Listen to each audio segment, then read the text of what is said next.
बात कर लेते हैं आर्टिकल 370 की। उसको हटाए जाने का 1 साल मुकम्मल होने जा रहा है और कल 5 अगस्त है। उसको लेकर जो है एक तरीके से कर्फ्यू लगाया गया है ताकि जो लोग हैं वो माहौल खराब करने वाले वो माहौल खराब ना हो। इस पर बात करने के लिए हमारे साथ खास मेहमान जुड़ रहे हैं, उनकी तरफ आपको ले चलते हैं। इस वक्त हमारे साथ मौजूद हैं जी मीडिया नुमाइंदे फारूक वानी, उनकी तरफ रुख करते हैं सबसे पहले और उनसे जानते हैं कि आज क्या सूरत हाल है और उसके साथ साथ आपका जो है मेहमानों से भी तारुफ कराएंगे। लेकिन सबसे पहले फारूक आपसे जानना चाहेंगे कि इस वक्त कैसे हालात है वहां के।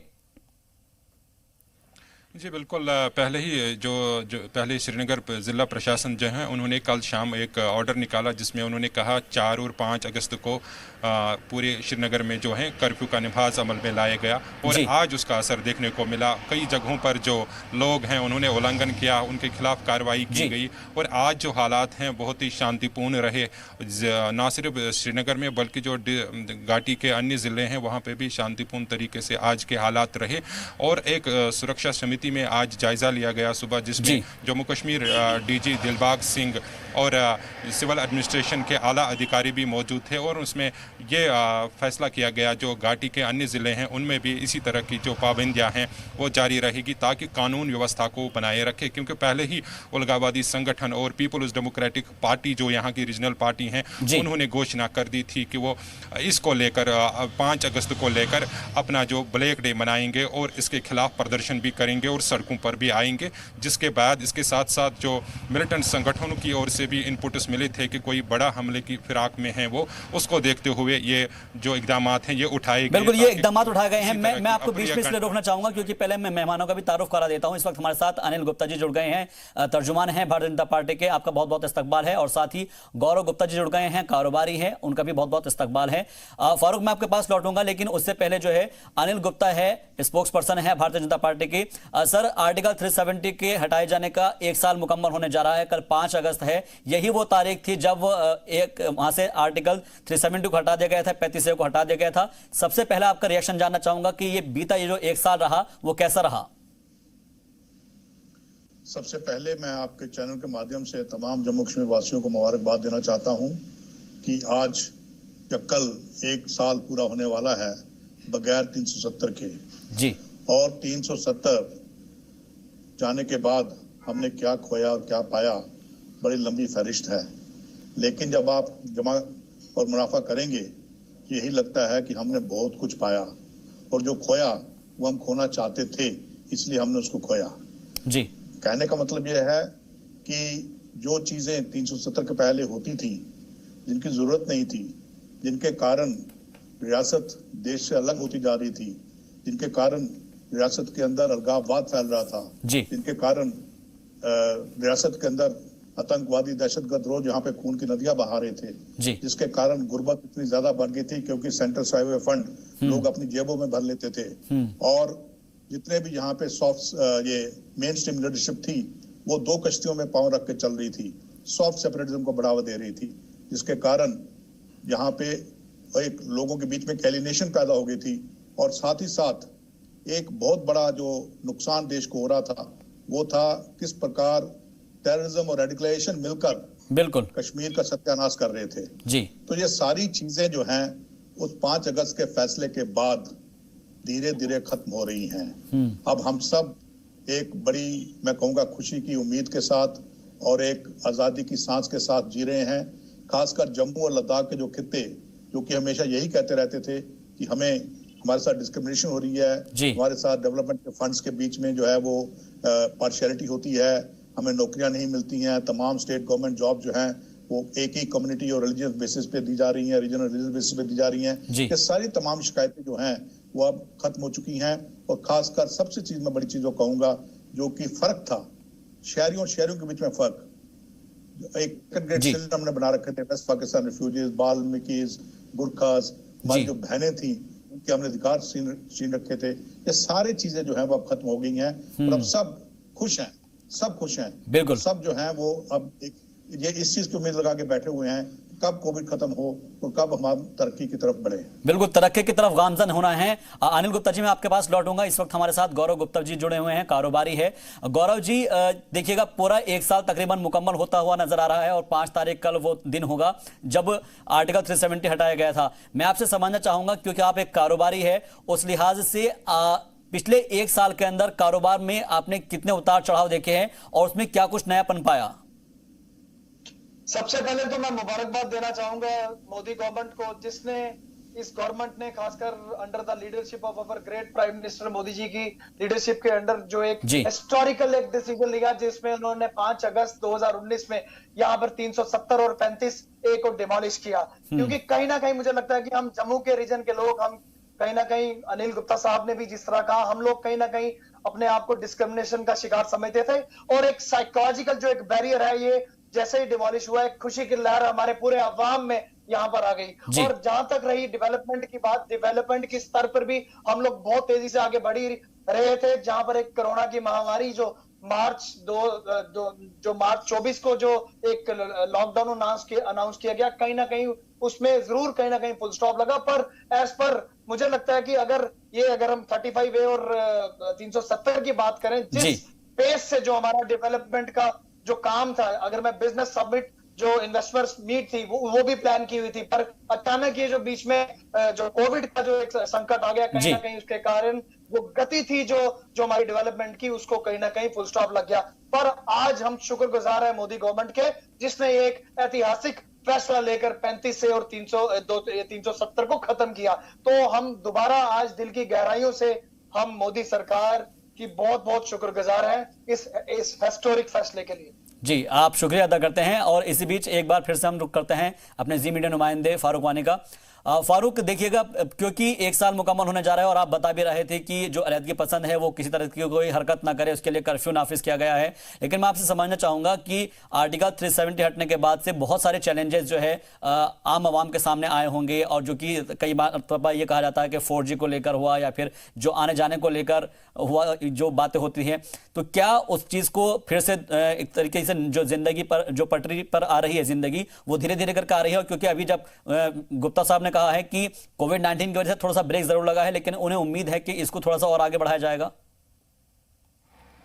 जी बिल्कुल, जैसे कि गुप्ता साहब ने भी कहा कि जो खुद भी एक व्यापारी हैं तो वो बेहतर जान सकते हैं कि जो स्थिति यहाँ पे रही है 370 और 35A हटाने के बाद, जिस तरीके से यहाँ टूरिज़्म जो है रेड की हड्डी मानी जाती हैं और पूरा केंद्र रहता है ये टूरिज़्म का। लेकिन अब की बार जिस तरीके से हालात रहे, उसके बाद कोरोना भी यहाँ पे रहा, तो उसकी वजह से काफ़ी नुकसान यहाँ के टूरिज़्म को हुआ। हालांकि बिल्कुल जो आशंका है यहाँ के लोगों को कि अनुच्छेद 370 और 35A हटने के बाद यहाँ जिस तरीके से विकास हुआ, जिस तरीके से रक्षा मंत्री ने हालिया दौरा किया जम्मू का और वहाँ पे 5 जो ब्रिजेस हैं उसका उद्घाटन किया, इसके साथ साथ जो रोड का निर्माण किया गया और जो बाकी प्रोजेक्ट्स हैं, ख़ास तौर पर यहाँ युवा पीढ़ी के लिए जिस तरीके से जो एम्प्लॉयमेंट क्रिएट किए गए, अपॉर्चुनिटीज़ उनके लिए क्रिएट किए, तो वो एक बहुत महत्वपूर्ण बात है यहाँ के युवा पीढ़ी के लिए भी। और नए नए जो अब प्रोजेक्ट्स लाए जा रहे हैं, ख़ास तौर पर जिसमें युवा को साफ तौर पर जो फ़ायदा है वो मिल रहा है। और यहाँ पे ये बात महत्वपूर्ण है कि जिस तरीके से देश के प्रधानमंत्री ने उत्तरी कश्मीर 2018 का जो दौरा किया था बांडीपोरा का, तो वहाँ पे उसने जब पन पावर बिजली प्रोजेक्ट का उद्घाटन किया और उसको देश के नाम समर्पित किया था, तो किसी ने ये कल्पना भी नहीं की होगी उस टाइम कि इस तरीके से इस बड़े प्रोजेक्ट जो किशन गंगा पावर प्रोजेक्ट है उसका उद्घाटन किया जाएगा। उसके बाद जिस तरीके से पूरे कश्मीर घाटी में जो बिजली की सबसे बड़ी समस्या है जिससे उनको जूझना पड़ रहा था, बेशक खास तौर अगर हम बात करें सर्दियों के दौरान, तो उनको कहीं ना कहीं उससे सीधी तौर पर राहत मिली, जिसका वो आज भी वो बात दोहराते हैं। इसी तरह से जितने भी अन्य जो खास तौर यहाँ पे सोशल वेलफेयर डिपार्टमेंट जो हैं उनका काम होता है, यहाँ की जो महिलाएं हैं उनको कई तरह के जो रोज़गार हैं वो देना और जो उनके घरेलू काम हैं उनमें उनकी सहायता करना। तो कई ऐसे प्रोजेक्ट इस प्रधानमंत्री के द्वारा लाए गए जिनसे इससे पहले हुआ नहीं करता था, क्योंकि जब यहाँ की राज्य सरकारें थी उनकी मनमानियों के चलते एक आम व्यक्ति तक वो सारे पैसे नहीं पहुँच पाते थे या प्रोजेक्ट्स नहीं पहुँच पाते थे। कहीं ना कहीं उनको सीधा लाभ मिला। और अब जबकि थोड़ी बहुत रोक जो लगी है कोरोना की वजह से, हालांकि कई सारे प्रोजेक्ट्स अभी ज़ैर गौर हैं, पाइपलाइन हैं जिनको पूरा करना था, लेकिन कोरोना की वजह से फ़िलहाल वो रुके पड़े हुए हैं। लेकिन कहीं ना कहीं साफ दिख रहा है जो ग्राउंड सिचुएशन है, जिस तरीके से एक गरीब आवाम जो है वो पिसा जा रहा था, उनको सीधे तौर पर कहीं ना कहीं लाभ दिखता नजर आ रहा है। और आशंका जताई जा रही है कि जिस तरीके से टूरिज्म सेक्टर को जो नुकसान हुआ है उनको फिर से रिवाइव करने के बिल्कुल लिए वो जो रिवाइव किया सरकार जाएगा। है, और वो क्योंकि कई तरह जैसे ही के प्रयास कर रही है। कोविड-19 के मामले कम होंगे उसके बाद से जो है जिंदगी मामूलात पर आएगी। अनिल जी, मैं आपके पास आऊंगा और समझना चाहूंगा, क्योंकि हम देखते थे कि जब आर्टिकल 370 नहीं हटी थी उससे पहले हम देखते थे कि जब भी किसी को पकड़ा जाता था तो वहां पर पत्थरबाजी शुरू हो जाया करती थी। अभी गृह मंत्रालय की तरफ से एक रिपोर्ट आई है, होम मिनिस्टर की तरफ से, उसके अंदर 36% की कमी आ गई है पत्थरबाजी के अंदर। इसको क्या एक अचीवमेंट के तौर पर देखना चाहिए? इससे दो बातें कहना चाहूंगा जब हुई हैं। ये अनिल जी की आवाज मेरे तक नहीं पहुंच पा रही है सिग्नल की प्रॉब्लम की वजह से, और इस पर भी मैं बात करता कि ताकि क्योंकि 4G का मसला है और उसको लेकर भी कई मरतबा जो है तलबा है, कारोबारी है, उन्होंने इस बात को रखा है कि हमारे जो काम है वो पेंडिंग रह जाते हैं। हालांकि सिक्योरिटी के लिहाज से इस चीज़ को अभी तक अप्रूवल नहीं मिला है कि 4G खदमात को शुरू किया जाए, और यही वजह है कि कुछ जगह पर जो तलबा है उनके एग्जाम्स के जो नोट्स हैं वो डाउनलोड्स नहीं हो पाते हैं। उन्होंने कई मरतबा इस तरह की मांग की है, हमने कई मरतबा ऐसी खबरों को दिखाया भी है, और इसीलिए थोड़ा सा नेटवर्क प्रॉब्लम होने की वजह से अनिल गुप्ता जी हमसे जुड़ नहीं पा रहे हैं और उनके जो राब्ता है वो एक तरीके से टूटता हुआ नजर आ रहा है क्योंकि उनकी आवाज़ क्लियर नहीं पहुंच पा रही है। लेकिन फारूक वानी हमारे साथ जुड़े हुए हैं, उनकी तरफ एक बार फिर से रुख करते हैं और जानने की तब तक कोशिश करते हैं। फारूक, क्योंकि हम देखते थे कि जो पत्थरबाजी कश्मीर के अंदर हुआ करती थी, जो अलहदगी पसंद लगातार जब भी कोई घटना हुआ करती थी, कोई वारदात हुआ करती थी, उसके बाद से अगर किसी को लेकर जाया जाता था तो वहां पर पत्थरबाजी शुरू हो जाती थी, फौज के ऊपर पत्थरबाजी होती थी खासतौर पर। अब उसमें कमी हुई है, ये एक पैगाम है कि हाँ जो लाइफ है वो धीरे धीरे ठीक हो रही है जम्मू कश्मीर की। जी बिल्कुल, सबसे बहुत बड़ी जो समस्या यहाँ के लोगों को थी वो ये थी कि जब भी कहीं पे मुठभेड़ होती थी, चाहे वो उत्तरी कश्मीर में हो या फिर दक्षिणी कश्मीर में या फिर श्रीनगर में, तो ऐसी चीज़ें देखने को मिलती थी कि जहाँ पे एनकाउंटर होता था वहाँ पे पत्थरबाजी सबसे ज़्यादा हुआ करती थी, और उसके बाद एनकाउंटर ख़त्म होने के बाद भी ये सिलसिला जो है वो थमता नहीं था। और आम दिनों में अगर हम बात करें, खासकर श्रीनगर के डाउनटाउन में जब जुम्मे की नमाज अदा की जाती थी उसके बाद प्रदर्शन हुआ करते थे और पत्थरबाजी हुआ करती थी, तो उनमें साफ तौर पर कमी देखने को मिली।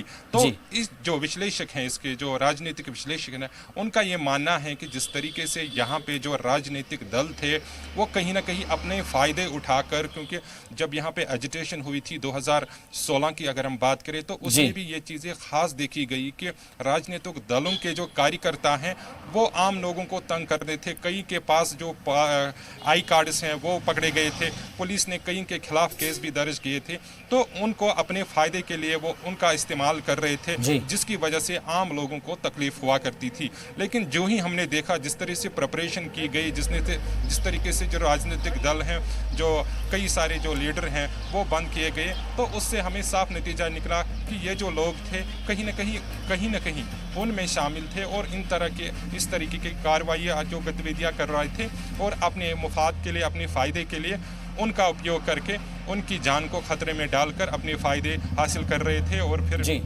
राजनीति में आते थे। तो वो एक महत्वपूर्ण बात मानी जाती है। और अगर हम वर्ष 2020 की बात करें तो कहीं पे भी ऐसी कोई घटना नहीं हुई जिसमें सिक्योरिटी की वजह से कोई आम नागरिक मारा गया या फिर स्टोन पेल्टिंग या जो अन्य जो चीज़ें हुआ करती थी मुठभेड़ में वो देखने को नहीं मिली हैं। उसमें काफ़ी सुधार देखने को मिला है। जी, सुधार देखने को मिला है और इंशाल्लाह उम्मीद करते हैं कि आने वाले वक्त में सब कुछ अच्छा होगा।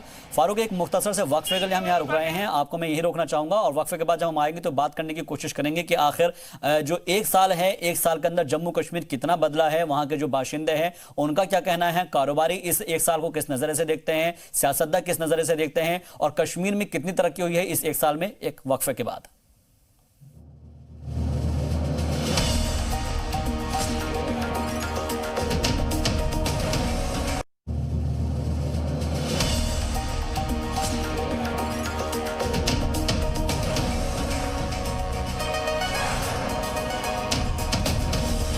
जी सलाम, हिंदुस्तान की उम्मीद।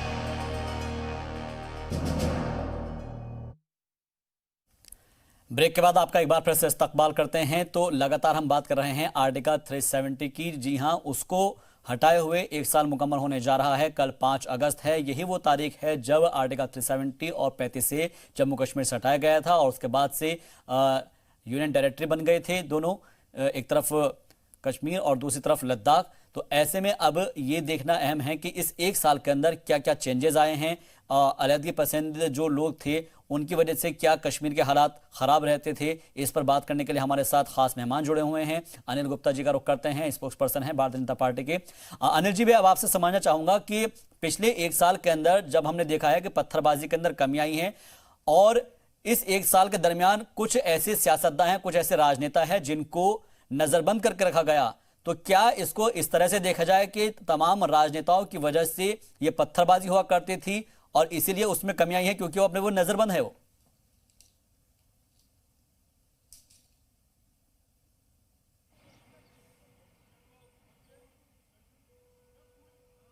और जब ये लोग नजरबंद नहीं थे तो उस वक्त क्या होता था?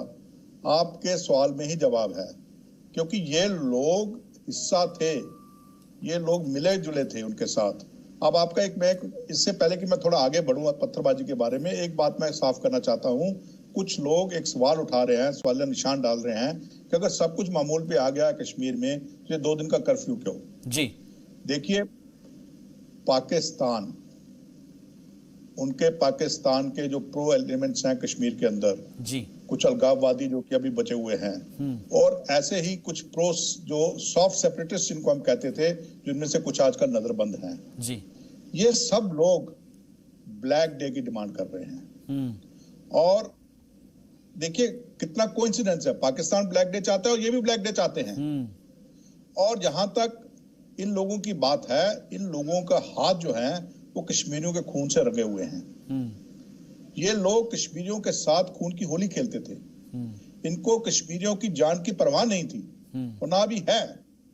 ये किसी ना किसी तरह कश्मीर के अंदर गड़बड़ फैलाना चाहते थे, लेकिन मौजूदा सरकार को ये कतई पसंद नहीं है।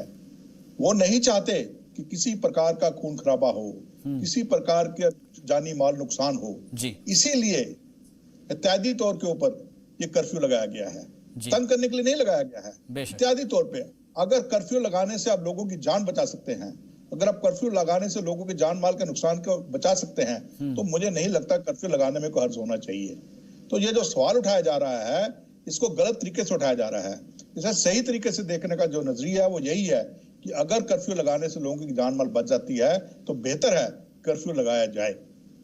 अब जहां तक बात है ये पत्थरबाजी की, देखिए पत्थरबाजी होती क्यों थी? ये एक रैकेट था, हवाला मनी का रैकेट, पैसे का रैकेट। पाकिस्तान से खुला पैसा आ रहा था, इसको इस्तेमाल किया जा रहा था इन सब चीजों के लिए।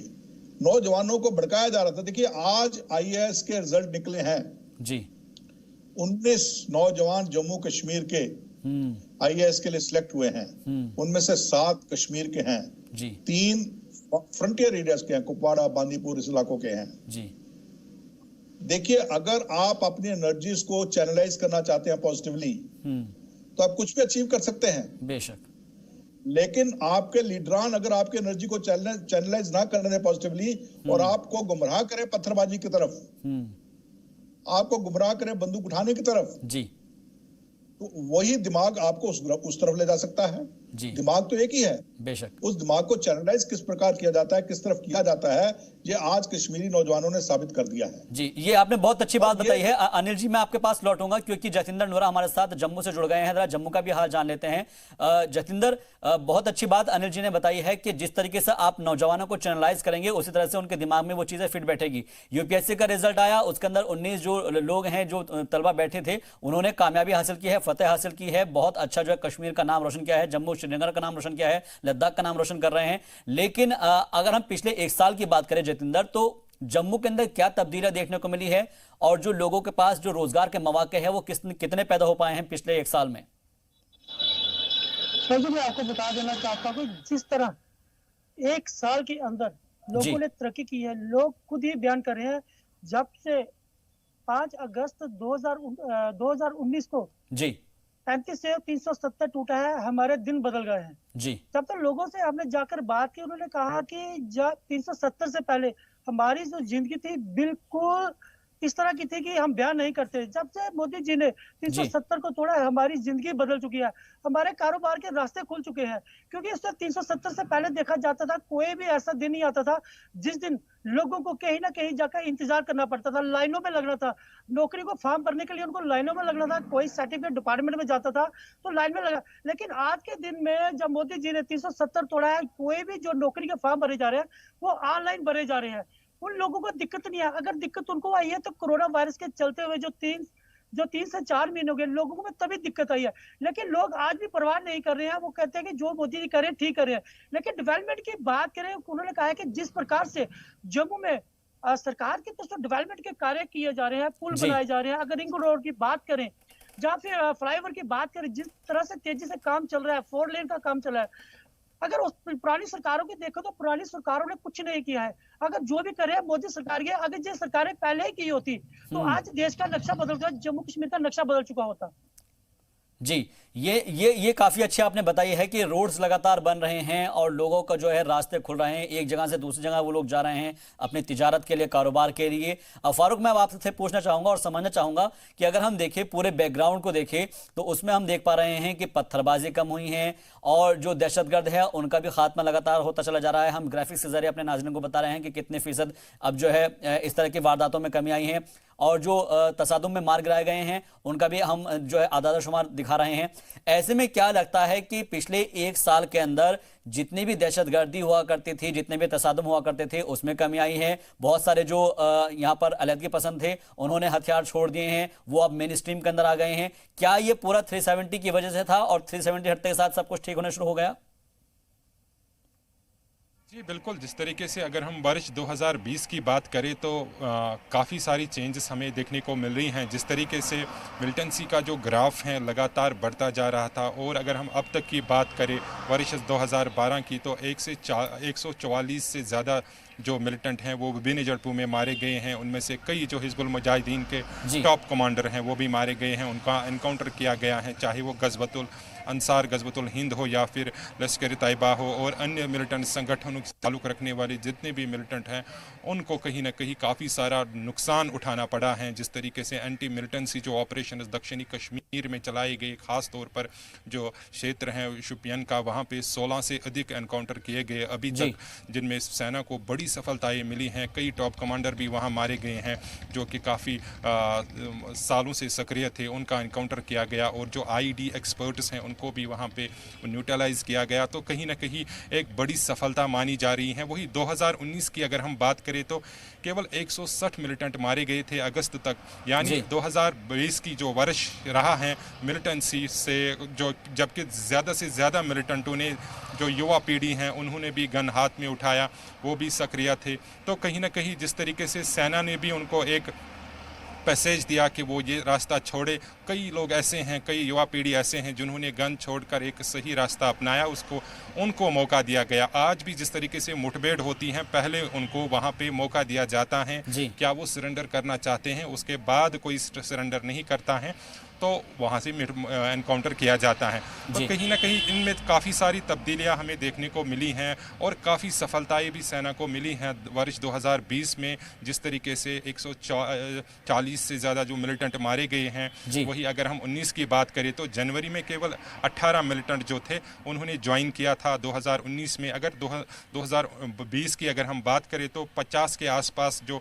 युवा पीढ़ी हैं उन्होंने ज्वाइनिंग की मिलिटेंसी, उसके बाद उनमें से 30 के करीब जो हैं वो मिलिटेंट मारे गए और 20 के करीब अभी एक्टिव हैं। तो कहीं ना कहीं जिस तरीके से एंटी मिलिटेंसी जो ऑपरेशंस हैं ना सिर्फ दक्षिणी कश्मीर में बल्कि उत्तरी कश्मीर के भी क्षेत्रों में, जैसे कि बांडीपुरा, कुपवारा सीमावर्ती इलाके हैं या फिर कैरन सेक्टर जहां पे अक्सर जो सीज फायर का उल्लंघन हुआ करता है, वहां पे भी कहीं ना कहीं जो मिलिटेंसी का ग्राफ है वो काफ़ी गिरता हुआ नज़र आ रहा था। उसके बाद जिस तरीके से लॉन्च पैड्स की बात हम करें तो वहाँ पे 300 के करीब जिस तरीके से इंटेलिजेंस इनपुट्स हैं कि सक्रिय थे, उनमें भी काफ़ी कमी देखने को मिल रही है। यानी सारे रास्ते जिस तरीके से बॉर्डर पर भी टाइट किए गए और नए नए तरीक़ों से फिर जो मिलिटेंट संगठन हैं उन्होंने प्रवेश करने की कोशिशें की हैं घाटी के अंदर, चाहे वो पीर पंचाल हो, कैरन सेक्टर हो या अन्य जो सीमावर्ती इलाके हैं वहाँ पे नए नए रास्ते खोजे, लेकिन हाथ कुछ नहीं लगा। और भारी मात्रा में जिस तरीके से जो एमुनेशन है वो भी उनसे पकड़ा गया, और 300 से अधिक जो LET मिलिटेंट एसोसिएट्स हैं उनको गिरफ्तार किया गया। तो काफ़ी सफलता से भरा रहा है, कामयाबी से भरा साल इसे हम कह सकते हैं। फारूक, मैं आपको बीच में रोक रहा हूँ, अनिल गुप्ता जी के पास जाना चाहूंगा और उनसे समझना चाहूंगा। अनिल जी, अब क्योंकि सीज फायर की बात हो रही है, हमारा जो पड़ोसी मुल्क पाकिस्तान है वो अपनी हरकतों से बाज नहीं आता है, मुसलसल वो सीज फायर के खिलाफ वर्जी करता रहता है। जब देखो उसकी तरफ से जो है गोलाबारी होती रहती है और हमारे जो आम शहरी है उनको भी नुकसान होता है, हमारे जो जवान है वो भी कई मरतबा शहीद हो चुके हैं। ऐसे में अब हुकूमत की जानिब से बंकर्स बनाए जा रहे हैं, जो सरहदी इलाके हैं वहां पर बंकर्स का काम बड़ी तेजी से चल रहा है। पिछले एक साल के अंदर हमें तमाम खबरें इस तरह की दिखाई है जहां पर लोगों ने बंकर्स में पनाह ली है। क्या आपने कभी इससे पहले कुछ ऐसा देखा था कि बंकर्स बनाए जाते थे जो सरहदी इलाके हुआ करते थे ताकि लोगों को वहां पर अपनी जान बचाने में आसानी हो? नहीं, लोगों के सिर्फ झूठे वादे किए गए। उनको कहा गया कि हम पीछे आपको 5-5 मरला प्लॉट दे देंगे, आपको ये कर देंगे। बिल्कुल इम्प्रैक्टिकल वादे उनके साथ किए गए, वोट बैंक पॉलिटिक्स खेली गई उनके साथ। ये तो मोदी सरकार आने के बाद 2014 के बाद ये सब काम शुरू हुआ है जी। शुरू में तो क्योंकि सरकार जो थी वहां पे जो सरकार जमीन नहीं दे रही थी या धीरे काम चल रहा था, लेकिन जब से गवर्नर राज शुरू हुआ है बहुत तेज स्पीड के ऊपर ये यहाँ पर अब बंकर्स बन रहे हैं, लोग खुश हैं, बंकर का इस्तेमाल भी कर रहे हैं। हमें सीज फायर वायलेशंस का कारण भी समझना चाहिए। सीज फायर वायलेशन का कारण क्या है? देखिए, पाकिस्तान के अंदर पाकिस्तान की सरकार और पाकिस्तान की फौज लोगों को गुमराह करने के लिए और उनको भारत के खिलाफ बहकाने के लिए एक नारा इस्तेमाल करती थी कि Kashmir is an unfinished agenda partition. Kashmir हमारा है, हम कश्मीर लेकर रहेंगे। अगर आप देखेंगे कि अभी कल ही उनके प्रधानमंत्री ने दोबारा इस प्रकार की बयानबाजी की है लेकिन हकीकत यह है कि 370 हटने के बाद पाकिस्तान के अंदर बखलाहट आ गई है, क्योंकि पाकिस्तान जो अपने आप को एक स्टेक होल्डर समझता था, भारत ने साफ जाहिर कर दिया कि पाकिस्तान का इस मसले में कुछ लेना देना नहीं है। अगर कोई मसला बाकी है तो वह है POJ को वापस करना हमारे को जी। इसलिए इतनी बुखलाहट आ गई है पाकिस्तान के अंदर, पाकिस्तानी फौज के अंदर, कि अगर यह हो गया, यह हकीकत बन गई है, तो अब हम अपने लोगों को क्या कहेंगे जी। इसलिए अपने लोगों को बहकाने के लिए और उनको मैं कहूंगा उनका ध्यान बांटने के लिए, क्योंकि वहां पे गुर्बत बहुत ज्यादा फैल गई है, कोविड का हाल इतना बुरा है, लोगों के पास खाने के लिए चीजें नहीं है, तरक्की नाम की बिल्कुल चीज नहीं है। पाकिस्तानी फौज जो कोविड का पैसा मिला इनको वर्ल्ड बैंक से, उससे अपनी फौज ने तनख्वाहें बढ़ा ली, इसके बजाय कि वो कोविड के ऊपर इस्तेमाल होता। तो ये सारी चीजें इस लोगों का ध्यान बांटने के लिए ये बार बार सीज फायर वायलेशन करते हैं जी, और लोगों को गुमराह करते हैं कि ये भारत पहले कर रहा है, हम सिर्फ बचा रहे हैं आपको, हम जवाब दे रहे हैं। पहल हमेशा भारत से होती है। ये अपने तरफ अपने लोगों को इस प्रकार गुमराह करते हैं। और एक और मकसद इसका ये है कि ये करने के साथ साथ ये दरअंदाजी की मदद करते हैं और इस पूरे इशू को, कश्मीर मसले को जो कहते हैं, जो कि मसला नहीं है, उसको इंटरनेशनल मीडिया में हाईलाइट करने की कोशिश करते हैं जी। ये है सीज फायर वायलेशन के कारण, जो कि लोगों को समझने चाहिए। अब बात रही आपकी कि ये जो सर सवाल क्या था आपका? मैं बंकर्स बनाए जा रहे हैं, बंकर्स जो पिछले एक साल के अंदर बने हैं, तो बंकर्स का तो आपने देखा कि फायदा कितना लोगों को हो रहा है, लेकिन मैं कहूंगा कि इसमें भी इंतजामिया को थोड़ा ध्यान देना पड़ेगा, क्योंकि जो बंकर बना रहे हैं, इन बंकर्स को प्रॉपर्ली साइट नहीं किया जा रहा है। कई जगह पे बंकर्स के अंदर पानी आ रहा है कि वाटर लेवल लो होने के कारण, कई जगह पे बंकर्स की सफाई नहीं की जा रही है, कई जगह पे कम्युनिटी बंकर्स इतनी दूर बनाए जा रहे हैं कि वहां पे लोग जाकर रह नहीं सकते। लोगों की डिमांड जो है, जो मैं कहता हूँ कि बहुत वाजिब डिमांड है कि इनमें फैमिली बंकर्स मिलने चाहिए जो कि उनके रिहाइश के पास हों, वो ज्यादा फायदेमंद होंगे। तो सरकार को इस तरफ ध्यान देना चाहिए जी, सरकार को ध्यान देना चाहिए। और हमारे साथ जतिंदर नोरा भी जुड़े हुए हैं। जतिंदर, आपसे भी समझना चाहेंगे, अगर हम जम्मू में देखें तो जम्मू में बहुत से लोग जो होते हैं, पहले ये कहा करते थे कि हमारे साथ जो सलूक है वो अलग किया जा रहा है, उनके साथ जो बर्ताव है वो गैर जानिबदाराना होता था, और जो भी चीज़ें होती थी, जो स्कीम हुआ करती थी, वो सिर्फ कश्मीर वालों को, लद्दाख को मिल जाती थी, लेकिन जो जम्मू है उससे थोड़ा सा अछूता रह जाता था। क्या अब पिछले एक साल के अंदर, जब से 370 हटा है, उसके बाद से लोगों को जो चीज़ें हैं वो फराहम हो पा रही है प्रॉपर तरीके से? मैं आपको बता दूं कि जम्मू के लोगों का कहना था, कभी भी लोग प्रोटेस्ट के लिए जब आगे आते थे, सिर्फ वो वही बात कहते थे कि कहीं ना कहीं हमारे साथ धोखा होता रहा है। कश्मीर वालों को हमेशा कभी अगर नौकरी की बात करें उनको सीटें ज्यादा दी जाती थी, अगर किसी और की बात करें हर चीज में उनको आगे रखा जाता था। जब से 370 टूटा है हमारे साथ इंसाफ ही इंसाफ हो रहा है। यही बात लेकर हम कुछ लोगों के और भी मिले जाके, अगर वाल्मीकि की समाज करे या दूसरे समाज की बात करे या गोरखा समाज की बात करते, उनका यही कहना था कि जब भी सरकार की तरफ से कोई भी अगर कुछ चीजों के लिए आता है, कोई भी अगर पैसा आता है, जब नौकरी आती है, सबसे पहले जब कश्मीर को दिया जाता है, जी। जम्मू वालों को हमेशा पीछे रखा जाता है। लेकिन इस बार ऐसा नहीं है, क्योंकि एक साल में हमने ये कुछ देखा है जो किसी ने नहीं देखा है। हमारे नौकरियों की बात करें, जम्मू के लिए स्पेशल कोटे आ रहे हैं। अगर एजुकेशन की बात करें तो उसके लिए स्पेशल कोटे आ रहे हैं। अगर मेडिकल सीट की बात करें, इंजीनियर की सीट की बात करें, तो हमारे लिए सबसे स्पेशल, हमारे लिए अलग से कोटे आ रहे हैं। लेकिन अभी हमें कश्मीर के साथ कोई लेना देना नहीं है। जो सरकार की तरफ जम्मू कश्मीर के लिए स्पेशल पैकेज दिली है, सबसे खुशी की बात हमारे लिए वही है। जी फारूक, आपसे एक चीज समझना चाहेंगे, क्योंकि हम देखते हैं जब भी आपकी तरफ से कोई खबर आती है तो उसके अंदर हम एक चीज एनालिसिस करते हैं कि लोगों को कितना फायदा हो रहा है आर्टिकल 370 घटने के बाद। जो बहुत सारी खबर आई है कि उनके जो सेब के बागात है उसके अंदर इजाफा हुआ है, उनकी जो फसल है वो काफी अच्छा हो रही है, जो क्रॉप है उसमें काफी अच्छी जो है उसकी ग्रोथ हो रही है। क्या ये जो एडमिनिस्ट्रेशन है, जो इंतजामिया है, उनकी तरफ से जो स्कीम्स चला गई है उनका फायदा है? क्योंकि इससे पहले भी ये बात नहीं है कि लोगों को तो खेती आती होगी। क्या अब जो नई स्कीम स्टार्ट हुई है प्रधानमंत्री की तरफ से या फिर अलग अलग स्कीमें स्टार्ट हुई हैं, क्या उसकी वजह से ऐसा कुछ हो पा रहा है? जी बिल्कुल, जिस तरीके से जो किसानों के लिए खेतीबाड़ी के नए नए तरीके जो अपनाए जा रहे हैं और ख़ास तौर पर जो केंद्र सरकार है वो उनको सहायता दे रही है। और हालिया जिस तरीके से एक हाइब्रिड प्लांट जो लगाया गया यहाँ पर केंद्र सरकार की ओर से, उनको वो ट्रेनिंग दी गई कि वो कैसे वो हाइब्रिड लगाए। उसमें खासियत ये है कि वो छोटा सा रहता है लेकिन उसके इतने सारे फल निकलते हैं जो कि एक बड़ा पेड़ भी नहीं दे सकता। यानी केवल 4-5 फुट की ऊंचाई पर जब वो प्लांट जाता है तो वो फल अपना जो है देना शुरू कर देता है और भारी मात्रा में उसके पास जो है फल निकलते हैं, जो कि एक बहुत फ़ायदा हो रहा है। आम तौर पर जो किसान हैं, खासकर जो दक्षिणी कश्मीर के जो क्षेत्र हैं वहाँ पर 80% जो लोग हैं, आबादी हैं, वो इसी पर निर्भर हैं।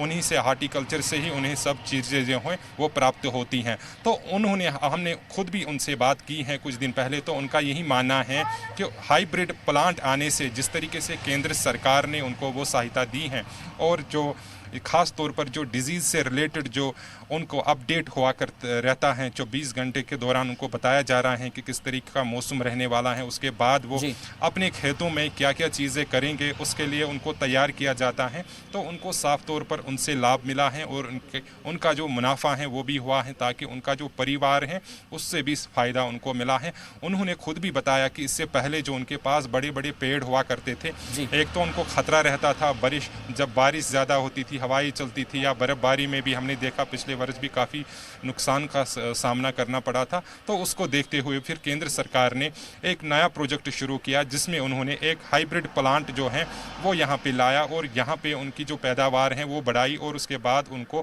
किसानों में तकसीम किया, जिससे किसान जो हैं वो राहत की सांस ली है। उनके साथ साथ जो दवाई छिड़काव का जो सिलसिला है, पहले क्या होता था, पहले यहाँ पर उनको काफ़ी जो सब स्टैंडर्ड दवाई थी वो मिलती थी, उनसे उनको पेड़ों को काफ़ी सारा नुकसान होता था। तो लेकिन उसके लिए भी स्कॉस्ट यूनिवर्सिटी में एक अलग डिपार्टमेंट बनाया गया।